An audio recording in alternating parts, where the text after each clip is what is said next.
Bahraich police को बड़ी सफलता लगी था। सीरियल क्लिक अरेस्ट, 1 महीने में 4 वारदात, 5 से 7 साल की बच्चियों को निशाना बनाता। मोबाइल में अश्लील फोटो वीडियो मिले। सभी वारदातें बहराइच जनपद के सुजौली थाना क्षेत्र की है, जहां पर पहली घटना 3 जून को हुई। बच्चे रात को सोते समय घर से गायब हो गई। परिवार के लोग पुलिस के पास पहुंचे। पुलिस ने तलाश शुरू की तो बच्ची अपने घर से 3 कितनी दूर जंगल में सुनसान इलाके में रोती हुई मिली। पुलिस ने बच्ची को अस्पताल में भर्ती कराया। पोस्ट तक में मासूम ने अपने साथ रेप की घटना बताई। उसने कहा कि मोबाइल में फोटो भी खींचे फिर छोड़कर भाग गया। पुलिस अभी पहले केस की गुत्थी सुलझ भी नहीं पाई थी कि सुजौली थाना क्षेत्र के ही दूसरे गांव में 25 जून को दूसरी घटना हो गई। यहां भी रात को 6 साल की बच्ची झोपड़ी नुमा घर में अपनी मां के साथ सो रही थी। सुबह परिजन उठे तो बच्चे नहीं मिली। सूचना मिलते ही पुलिस उसकी तलाश शुरू कर दी। अगले दिन सुबह बच्ची गांव से 1 किमी दूर जंगल से बरामद हुई। पुलिस ने केस दर्ज कर आरोपी की तलाश शुरू की। आरोपी 5 से 7 साल की बच्चियों को अपना शिकार बनाता। रात में सोते समय उन्हें घर से उठता, घर से दूर जंगल में ले जाकर रेप करता, फिर बदहवास हालत में छोड़कर फरार हो जाता। इनमें से एक बच्ची का इलाज लखनऊ में चल रहा है। सभी मामले 10 किलोमीटर के एरिया के हैं और उनका पैटर्न भी एक जैसा था, इसलिए पुलिस ने चारों पीड़ित बच्चियों को थाने बुलाया। उनके बयान के आधार पर आरोपी का हुलिया स्क्रैच तैयार कराया। पुलिस अधीक्षक ने मोतीपुर क्षेत्र अधिकारी हर्षित तिवारी के नेतृत्व में 5 टीमों का गठन किया। पुलिस ने रविवार शाम को आरोपी को सुजौली थाना क्षेत्र के बाजपुर बनकटी गांव के पास से पकड़ा। पूछताछ में उसने अपना जुर्म कबूल लिया है। थाना क्षेत्र सुजौली में 25 जून से सूचना प्राप्त हो रही थी कि 5 से 7 साल की बच्चियों का रात में 3 से 4 बजे करीब सोते हुए कोई उठा ले जाता है और दिन में जब सक्रियता बढ़ती है, पुलिस सक्रिय होती है, तब लड़कियां शाम तक बरामद हो जाती थी।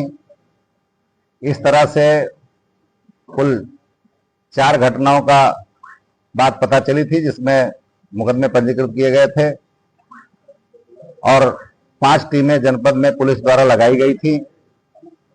बच्चियों के बयान से पता चला कि इसके हाथ में टैटू है, सर बाल इसका छोटा छोटा है, 25 से 30-32 साल की इसकी अवस्था है, शराब पीता है और बाद में अपने हरकत के बाद फिर बच्चियों के साथ टॉफी खिलाता है, कुछ खिलाता है। एक बच्ची ने बताया कि कपड़ा खरीदता है, एक बच्ची ने बताया टी शर्ट पहनता है। तो इस आधार पर, लक्षणों के आधार पर हम लोग लगातार इसके पीछे लगे हुए थे। 5 टीमें लगी हुई थी।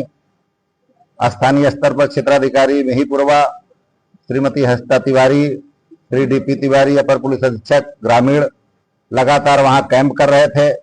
मेरे द्वारा स्वयं भी प्रत्येक रात को लगातार दबिशें दी जा रही थी। उसी में मुखबिर द्वारा ये सूचना प्राप्त हुई कि इस हुलिया का एक लड़का अविनाश पांडे है, जो सुजौली का ही रहने वाला है। उसके पीछे टीमें लगी हुई थी। उसकी गिरफ्तारी की गई। गिरफ्तार करते ही जो हुलिया बताई जा रहे, उसके आधार पर उसके शरीर पर समस्त लक्षण पाए गए। टैटू पाया गया और छोटे छोटे बाल पाए गए। बच्ची ने बताया था कि 2 मोबाइल रखता है, उस मोबाइल में उसको पोर्न दिखाया था। जैसे मोबाइल खोला गया, समस्त लक्षण उन मोबाइलों से पाए गए। उन बच्चियों की नग्न तस्वीरें पाई गई, जिसके आधार पर पुलिस ने कठोरतापूर्वक से पूछताछ किया तो इसने समस्त घटनाओं को अंजाम देना कबूल किया। ये निश्चित तौर से इसकी जो गतिविधि थी वो एक सामान्य इंसान की गतिविधि नहीं थी। इसके दिमाग पर सेक्सुअलिटी का भूत जानवर की तरह सवार था और ये जानबूझ करके 5 से 7 की बच्चियों को शिकार करता था, जिसकी वजह से वो बच्चियां किसी से बताएं नहीं, कहीं जिक्र न करें और इसका कहीं नाम बदनाम न हो।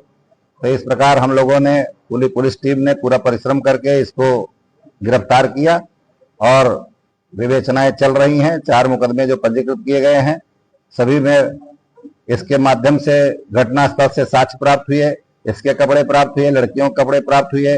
जो साइकिल पे ले जाता था वो साइकिल प्राप्त की गई, जिसकी समस्त जो है पहचान स्थापित हो चुकी है। शीघ्र विवेचना पूरा करके इसके दंड न्यायालय के माध्यम से इसको कठोर दंड दिलाया जाएगा।